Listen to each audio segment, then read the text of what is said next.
கோவிந்தராஜ், எளிதில் கரைப்பதற்கு இலகுவான ஒரு கட்சியா அணுகக்கூடிய ஒரு இடத்துல அதிமுக இருக்கா? இதெல்லாம் கூறுவதற்கு முன்னாடி இன்றைக்கு நேயர்கள் அனைவருக்கும் பக்ரீத் தின நல்வாழ்த்துக்களை தெரிவித்து கொண்டு, அதான் நீங்கள் கேட்டிருக்கீங்க, அதிமுக என்பது கட்சி கரையவே கரையாது. கடைசி தொண்டன் இருக்கும் வரை அந்த கட்சி உயிர் கொடுத்து தான் இருக்கும். அது நிச்சயமாக செயல்படும். எப்படி புரட்சித் தலைவி ஜெயலலிதா அம்மையார் அவர்கள் சட்டசபையில் சட்டமன்றத்தில் கூறினார்களோ அவர்களுக்கு பின்னாலும் 100 ஆண்டுகள் இருக்கும்ன்றது நிச்சயமாக இருக்கும். எப்படின்னா, ஒரு காலத்தில் காங்கிரஸ் எப்படி இருந்துச்சு, இன்னைக்கு எப்படி இருக்கு தமிழ்நாட்டில், ஒரு காலத்தில் கம்யூனிஸ்ட் இயக்கங்கள் தமிழ்நாட்டில் எப்படி இருந்துச்சு, இன்னைக்கு எப்படி இருக்கு, அந்த மாதிரி ஒரு இடத்துக்கு போயிருமா? நிச்சயமாக அது போலாம் போகாது சார். சார், ஒருத்தர் விலகி போனா 10 பேர் ஜாயின் பண்ணுவாங்க சார். ஒருத்தர் விலகி போனா 10 பேர் வருவாங்க சார் அதிமுக கட்சியில சேர்றதுக்கு. ஒருத்தர் விலகினா 10 வருவாங்க. 1:10. 100 பேர் விலகினாங்க, 1000 பேர் அதிமுக சேருவதற்கு வாய்ப்பு இருக்கு சார். ஒரு ஜெகதீஸ்வரன் குறிப்பிட்ட மாதிரி 1 கோடி மக்கள் அதிமுகவுக்கும் எடப்பாடியாருக்கும் ஓட்டு போட்டிருக்காங்க. இவங்க சும்மா இந்த பதவி ஆசை கோஷமும் வேற அவங்களுக்கு உண்டான ஒரு சுய லாபத்திற்கோசம் இது பண்ணியிருக்காங்க. நான் ஒரு கேள்வி கேட்குறேன். இந்த 4 பேர் விலைக்கு போயிருக்காங்க. இந்த வேலுமணி தரப்பு, இந்த விஜயபாஸ்கர்லாம் கேட்குறாங்களே, இப்போ இன்னைக்கு சொல்கிறார் திரு விஜயபாஸ்கர் அவர்கள், நான் என்னுடைய தொகுதி மக்களிடையே கேட்டு நான் முடிவெடுக்கிறேன்ட்டு. அவங்க நம்பிக்கை வாக்கெடுப்பு போட்டப்ப தொகுதி மக்களை கேட்ட அவர்கள் நம்பிக்கை வாக்கெடுப்பு விஜய்க்கு ஆதரவு தெரிவித்தார்கள். இதுக்கு பதில் சொல்றோம். தொகுதி இப்ப சொல்றாரு, நாங்க தொகுதி மக்கள்கிட்ட கேட்கிறோம், எங்க இருக்கக்கூடிய கிளை நிர்வாகிகள்கிட்ட கேட்கிறோம். இப்ப சொல்லக்கூடியவர் நம்பிக்கை வாக்கெடுப்பு எடுக்கிறப்ப கிளை நிர்வாகிகள்கிட்ட கேட்டு போட்டாங்களா, தொகுதி மக்கள்கிட்ட கேட்டு விஜய்க்கு ஆதரவாக நம்பிக்கை வாக்கெடுப்பு போது போட்டார்களா? திரு விஜயபாஸ்கர் அவர்களும் வேலுமணி அவர்களும். வேலுமணி இன்னைக்கு அதுக்கு விளக்கத்தை கொடுத்திருக்காரு சார். நான் கேட்க இந்த இதுக்கு பதில் சொல்றேன். பாத்தீங்களா இல்லையா? எஸ்பி வேலுமணி திமுக எதிர்ப்பு என்கிற புள்ளியில நாங்க ஆதரவு கொடுத்தோம் சார். இது அவங்களா ஒருத்தருடைய அழுத்தத்தினால் கொடுக்கப்பட்டிருக்க அந்த ஆதரவு. பட் இப்ப சொல்லக்கூடியது ஜஸ்டிபிகேஷன், போலி ஜஸ்டிபிகேஷன் கொடுத்துருக்காங்க. எந்த தொகுதி மக்களும் நீ விஜய்க்கு போடுன்னு சொல்லல. மக்கள் எல்லாம் அப்படி இருந்துச்சுனாக்க இவங்க கம்மியான இது வந்திருப்பாங்க. 47 தொகுதி எம்எல்ஏக்களை கொடுத்திருக்கிறார்கள். அப்படின்னா இந்த ஆட்சியில மக்களுக்கு அதிமுக மீது நம்பிக்கை இருக்கிறது. இப்படி எடுத்துக்கலாம்ல, கட்சியை கடந்து தொகுதியில தனிப்பட்ட செல்வாக்கினால் வெற்றி பெற்றிருக்கோம். அந்த தொகுதி மக்கள் தொடர்ச்சியாக வெற்றியை கொடுத்திருக்காங்க. அதிகமான வாக்கு வித்தியாசத்திலும் வெற்றியை கொடுக்குறாங்க. இந்த அலையிலையும் விஜய் அலையை சுனாமி அலைன்னு முன்னாள் முதலமைச்சர் சொல்றார். அப்படி இருக்கிற அந்த அலையிலும் தங்களுக்கு வெற்றியை கொடுத்த மக்களுடைய கருத்துக்கு மதிப்பளிக்கணும், அவர்கள் முடிவின்படி செயல்படலான்னு ஒரு ஜனநாயக பாதையை விஜயபாஸ்கர் வெளிப்படுத்தலாம்ல. அதாவது நீங்க இது சொல்றது எப்படி புரிஞ்சுக்கிறதுன்ட்டு எனக்கு தெரியல. பட் மீண்டும் குறிப்பிடுறேன் நான் இதை அதாவது மக்கள் நான் மீண்டும் குறிப்பிடுறது, மக்கள் அதிமுகவை நிராகரிக்கவில்லை. இவர் சொல்றாரு திரு ஆதவர்ஜுனா இன்னொன்னு சொல்றாரு, நாங்கள் தான் தாவேகா தான் உண்மையான அதிமுக சொல்றாரு. ஃபர்ஸ்ட் ஆஃப் ஆல் 2 நாளைக்கு முன்னாடி புதிய அதிமுக, இப்ப உண்மையான அதிமுக இதான்ட்டாரு. அது சொல்வதற்கு திரு ஆதவர்ஜுனா அவர்களுக்கு எந்த விதமான இதுவும் கிடையாது. அவரே முன்னாடி திமுக வேலை செஞ்சுட்டு இருந்தார். அதுக்கப்புறம் விசிகாக்கு வந்தாரு. அவரே கட்சி மாறி கடைசியா இங்க சேர்ந்திருக்கிறாரு. இங்க எவ்வளவு நாள் இருப்பாருன்னு தெரியாது. இங்க எவ்வளவு நாள் இருப்பாருன்னு தெரியாது. அவங்களுடைய அஜெண்டா முடிஞ்சு போச்சுன்னா இங்கேயும் காலி பண்ணுவாங்க. இந்த மார்டின் லாட்டரி குடும்பத்தினுடைய ஒரே அஜெண்டா இந்த லாட்டரியை உள்ளே கொண்டு வர வேண்டும். அந்த அஜெண்டா நோக்கித்தான் இந்த எல்லா நகரமும் அதை நோக்கித்தான் இருக்கிறது.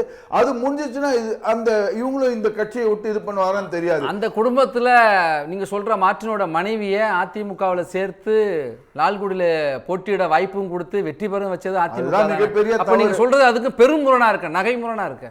அதாங்க அது பண்ண மிகப்பெரிய தவறு. அது எடப்பாடி பழனிசாமி ஏற்றுக்கொள்கிறேன். அவர் வந்தவுடன் அதுக்கு இவங்க யாரு அவங்களுக்கு பரிந்துரை செய்கிறார்கள்? எஸ்பி வேலுமணி தான் பரிந்துரை செய்கிறார்கள்.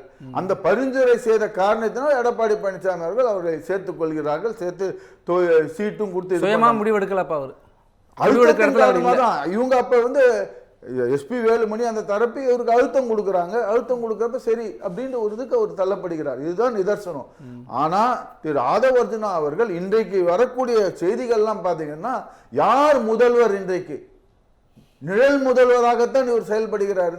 உண்மையான முதல்வர் அவர் ஆக்டிங் தொழிலேருந்து வந்திருக்காரு. ஆக்டிங் சிஎம்மா இருக்காரா இல்ல ஆக்டிவ் சிஎம்மா இருக்காரான்னு தெரியல. ஸோ இதெல்லாம் பார்க்குறப்ப அவருக்கு ஆதவ அர்ஜுனாவுக்கு அதிமுக சொல்வதற்கு எந்த விதமான தகுதியே கிடையாது. அவர் 3 கட்சி வந்துட்டார், அவருக்கு சொல்வதற்கு ஜனநாயகத்துல ஒரு கட்சியில தொடர்ந்து தான் இருக்கணும் அப்படின்னு கட்டாயம் இல்லை சார். விருப்பப்பட்ட கட்சியில சேரலாம், அதுதான் ஜனநாயகம், அது இடம் கொடுக்குது, அது அவருடைய விருப்பங்க. ஆனாலும் அதிமுக இதுதான் தாவேகா தான் அதிமுக என்று சொல்வதற்கு அப்ப தாவேகால தொண்டர்களே கிடையாது. இவங்க சொல்லியிருந்தாங்களே எங்க கிட்ட தொண்டர்கள் 1 கோடி இளைஞர்கள் நாங்க சேர்த்துட்டோம் மெம்பர்ஷிப்ல சொல்றாங்களே, அப்ப தாவேகால தொண்டர்களே கிடையாதா? இதுதான் வந்து அதிமுக. இன்னொரு சுட்டி காட்ட விரும்புறேன், அதிமுக திமுகவுக்கு எவ்வளவு மந்திரிகள் போயிருக்காங்க. இன்னைக்கு திமுக இருக்கக்கூடிய பாதி மேல் மந்திரிகள் வந்து சேகர் பாபு ஆகட்டும், ஏவா வேலு ஆகட்டும், எல்லாமே அதிமுக. இப்ப அதிமுக இருந்து திமுகவுக்கும் போறாங்க, அதிமுக இருந்து தாவேகாவுக்கும் போறாங்க.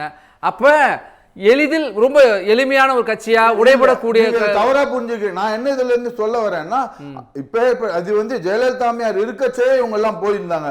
அப்ப என்ன அதிமுக வந்து கரைந்து விட்டதா? இவங்க திமுகவுக்கு போனப்ப அதிமுக கரைந்து விட்டதா? ஏறத்தாழ 20க்கும் மேற்பட்ட எதிர்கட்சி இல்ல, இப்ப 3ஆம் இடத்துக்கு போயிருக்கு. ஏங்க ஒரு அரசியல் எதிர்போது வெற்றி தோல்வி என்பது சகஜம். கிடையாதுங்கிறீங்க. சரி, நிச்சயமாக கிடையாது. அதிமுகவுடைய தலைமையினுடைய முடிவுகளால் அடுத்தடுத்த பின்னாடி வந்த கட்சி சந்திக்குது. அந்த கட்சியில தேர்ந்தெடுக்கப்பட்ட எம்எல்ஏக்கள் ஒரு முடிவு எடுத்ததுனால தான் அந்த கட்சியில் ஒரு குழப்பம் ஏற்படுது. அந்த கட்சிக்குள்ள இருக்கிற பிரச்சனைகளால அந்த கட்சிக்கே எதிர்காலம் இல்லை என்று கருதுறவர்கள் அந்த கட்சியிலிருந்து தாவேகாவை நோக்கி போறாங்க.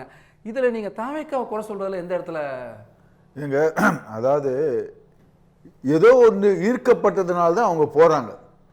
எதுக்கோ ஒரு இதுக்கு ஈர்க்கப்பட்டதுனால தான் அந்த உண்மையான எம்ஜிஆர் ஜெயலலிதாவுடைய கொள்கைகளை தாவேகா தான் பின்பற்றுது, அதுதான் நடைமுறைப்படுத்துது. அந்த ஏன்னா மரகத குமரவேல் சொன்னாங்க 15 நாள்ல ஜெயலலிதாவுடைய ஆட்சியை நான் பார்த்தேன் அப்படிங்கிறாங்க. அத 15 நாள்ல ஜெயலலிதா அம்மையாருடைய ஆட்சியை பார்த்தார்கள் என்றால் அம்மா உணவகத்திலே அவருடைய புகைப்படத்தை போட்டிருக்கிறது, அதுதான் வந்து இவங்க ஜெயலலிதா அம்மையாருக்கு கொடுக்கக்கூடிய மரியாதையா? 5 ஆண்டுகளுக்கு முன்னாடி 5 ஆண்டுகளா அம்மா உணவகம் எப்படி இருந்துச்சு, வந்த உடனே அதை புதுப்பிக்கிறோம் அப்படின்னு சொல்லி இவருடைய முதலமைச்சர் படம் ஏங்க இதுக்கு வந்து அந்த இது அப்படியே ஸ்டிக்கர் ஒட்டி போட்டுட்டு இவர் பண்றது இதுவா? அவர் ஒரு விதத்துல இந்த இதெல்லாம் வந்து விஜய் உணவகம்னு மாத்தலங்க, அம்மா உணவகம்னு தான் இருக்கு. அம்மா அந்த ஜெயலலிதா அம்மையார் படம் போட்டதுனால இவருக்கு என்ன இதாயிட போகுது? அதுதான் வந்து இவர் அந்த லெகசியை அப்படியே திருட பாக்குறாங்க, அந்த ஜெயலலிதா அம்மையாருடைய லெகசியை திருட பாக்குறாங்க. இது அப்படியே திருடி தங்களுடைய இதை அப்படியே காணி இது பண்ணக்கூடிய எல்லாத்துலயும் ரீல்ஸ் போட்டுட்டு இதுலயும் ஒரு ரீல்ஸை போட்டுட்டு பண்ணிட்டு இருக்கிறாங்க. இதுதான் வந்து தாவேகாவுடைய மிகப்பெரிய ஒரு இதுவா இருக்கு. ஏன் அவங்க செய்யட்டுமே, அவங்களுடைய அதிமுகவனே பாராட்டின ஒரு விஷயங்க அம்மா உணவகத்தை அவங்க புதுப்பிக்கிறது, அதுக்கான கூடுதலாக முக்கியம். நான் என்ன சொல்றேன், ஒரு மாறுபட்ட பார்வை எல்லாமே பாத்தீங்கன்னாக்கா அதிமுக ஆட்சியில செய்யக்கூடிய திட்டங்கள் தான் இவர் மறு பெயரை போட்டு இது இருக்கக்கூடிய விஷயம் தான், நல்ல விஷயம் தான். அது ஒழுங்கா இவரா தனியா சொந்தமா சிந்திச்சு எதனா ஒரு திட்டத்தை கொண்டு வரட்டுமே, அதுக்கு இவருடைய படத்தை போட்டுட்டுமே யார் வேண்டான்னு சொன்னது? இவரா சொந்தமா எதனா ஒரு திட்டத்தை தயாரித்து மக்களிடையே கொண்டு போய் சேர்த்து அதுக்கு இவருடைய படத்தை போட்டுங்க, யார் வேண்டான்னு? இவர் எல்லாமே பாத்தீங்கன்னாக்கா அதிமுக திட்டத்தை தான் தேர்தல் அறிக்கையில கட் காப்பி பேஸ்ட் போட்டு இவர் இது பண்ணிருக்கிறாரு. தாய்மாமன் சீருன்னு சொன்னாரு. தாய்மாமன் சீரு இப்ப சீமான் அவர்களுக்கு குழந்தை பிறந்திருக்குது, தாய்மாமன் சீரு கொடுத்தாரா? போய் பார்த்தாரு, வீட்டுக்கு அவர் போய் பார்த்தாரு. இப்ப சீமான் அவர்களுக்கு பெண் குழந்தை பிறந்திருக்கிறது, தாய்மாமன் சீர் கொடுத்தாரா? அவரு அண்ணன் தம்பிங்க, அந்த முறை அதுல வராது. ஏங்க நான் கேட்கறது இது போலதான் எல்லாம் எதிர்பார்க்கிறேன். இந்த ஆட்சி வந்ததுல இருந்து எவ்வளவு குழந்தைகள் பிறந்திருக்கிறது, அந்த வாக்குறுதிகள்லாம் என்னாச்சு? இதெல்லாம் கட் காப்பி பேஸ்ட் போட்டு மக்களை ஏமாற்றி எப்படியோ வந்துட்டாங்க. அதனாலதான் மக்கள் இவங்களுக்கு முழு மெஜாரிட்டி கொடுக்கல. இவங்களுக்கு வந்து இதெல்லாம் பார்த்துட்டு தான் முழு மெஜாரிட்டி கொடுக்கல. இன்னொன்னு டாக்டர் ஒரு இது சொல்லிட்டு இருந்தாரு, ஏதோ தலித் சமுதாயத்துக்கு இவங்க தான் வந்து எல்லாம் இது பண்ணிருக்கிற மாதிரி. ஏன் புரட்சி தலைவி ஜெயலலிதா அம்மையார் இருக்கிறப்ப முதல் முறையாக தலித் ஏழ்மலை அவர்களை ஒரு நாடாளுமன்ற தேர்தலில் அவரை நிக்க வைத்து அழகு பார்த்தவர். பொது தொகுதியில இரண்டாவது இவங்க சொல்லி இருக்கிறாங்க, தனபால் அவர்கள் சபாநாயகராக அவங்க அலங்கரித்து அழகு பார்த்தவர் ஜெயலலிதா மேடம். 69% இடஒதுக்கீடு கொடுத்தது யாருங்க? தமிழகத்துல எல்லாருக்கும் இடஒதுக்கீடு 69 எல்லாம் ஜெயலலிதா அம்மையார் செய்தது. என்ன இவங்க போகிறது பாத்தீங்கன்னாக்க என்னவோ, அதாவது இவரு அடிக்கடி சுட்டி காட்டுற நல்ல இதெல்லாம் சட்டம் ஒழுங்கு சீரா இருக்கு இதெல்லாம் சொல்லு. ஏறத்தாழ ஆகாஷ் டில்சன் என்பவர் இந்த போலீஸ் இதுல வந்து இறந்தார். அந்த தென் மாவட்டங்களில் இருக்கக்கூடிய 77 நாள் ஆச்சு அவருடைய உடல் மார்ச்சுரியில வச்சு. இன்னி வரைக்கும் அந்த மார்ச்சுரியில அந்த உடல் வாங்கவில்லை. பல்வேறு அந்த அவருடைய சமூகத்தை சேர்ந்தவர்கள் முதல்வருக்கு கோரிக்கையே வச்சிருக்கிறாங்க. எந்த விதமான நடவடிக்கையும் எடுக்கவே இல்லை. இப்படிதான் இவங்க வந்து தாழ்த்தப்பட்ட மிகவும் பிற்படுத்த மக்களுக்கு செய்யக்கூடிய இதுவா? 77 நாள் ஆச்சுங்க அவருடைய உடல் வாங்காத இன்னைக்கும் மாற்றூரில் இருக்கு. கவனத்தை கொண்டு வந்திருக்கீங்க, விரைவாக கூட நடவடிக்கை எடுக்கலாம். அதை கடந்து இன்றைக்கு தலைப்பு ஒட்டி பார்க்கிறப்ப அதாவது கரைக்கப்படுகிறதா எளிதான இலக்காக அதிமுகவை யாராலும் கரைக்க முடியாதுங்க. இது வந்து தொண்டர்களால் உருவாக்கப்பட்ட ஒரு கட்சி. இல்ல கட்சி இருக்கும், வலுவா இருக்குமா? நிச்சயமாக இருக்குங்க கட்சி. எடப்பாடி பழனிசாமி அவர்கள் அந்த சரியான பாதையில பயணிக்கிறார். திரு எடப்பாடி பழனிசாமி இன்றைக்கு கூட சார் எவ்வளோ அழுத்தம் வந்திருந்தா கூட, இது ஒரே சுற்று, எவ்வளோ அழுத்தம் வந்திருந்தா கூட அவர் வந்து அந்த முடிவிலிருந்து மாற்றவில்லை. இவங்களுடைய பதவியெல்லாம் பரிஸ்டர் மீண்டும் பதவி தரணும்னா அவர் இல்ல. 2 பிரிவு 2 வார கால பிரச்சனை, இன்னும் 2 பேர் வரல, அப்படியே தொடர்ந்துகிட்டு தான் இருக்கு. நாளைக்கு சிவி சண்முகம் விஜயபாஸ்கர் என்ன முடிவெடுக்க போறாங்கன்னு தெரியல.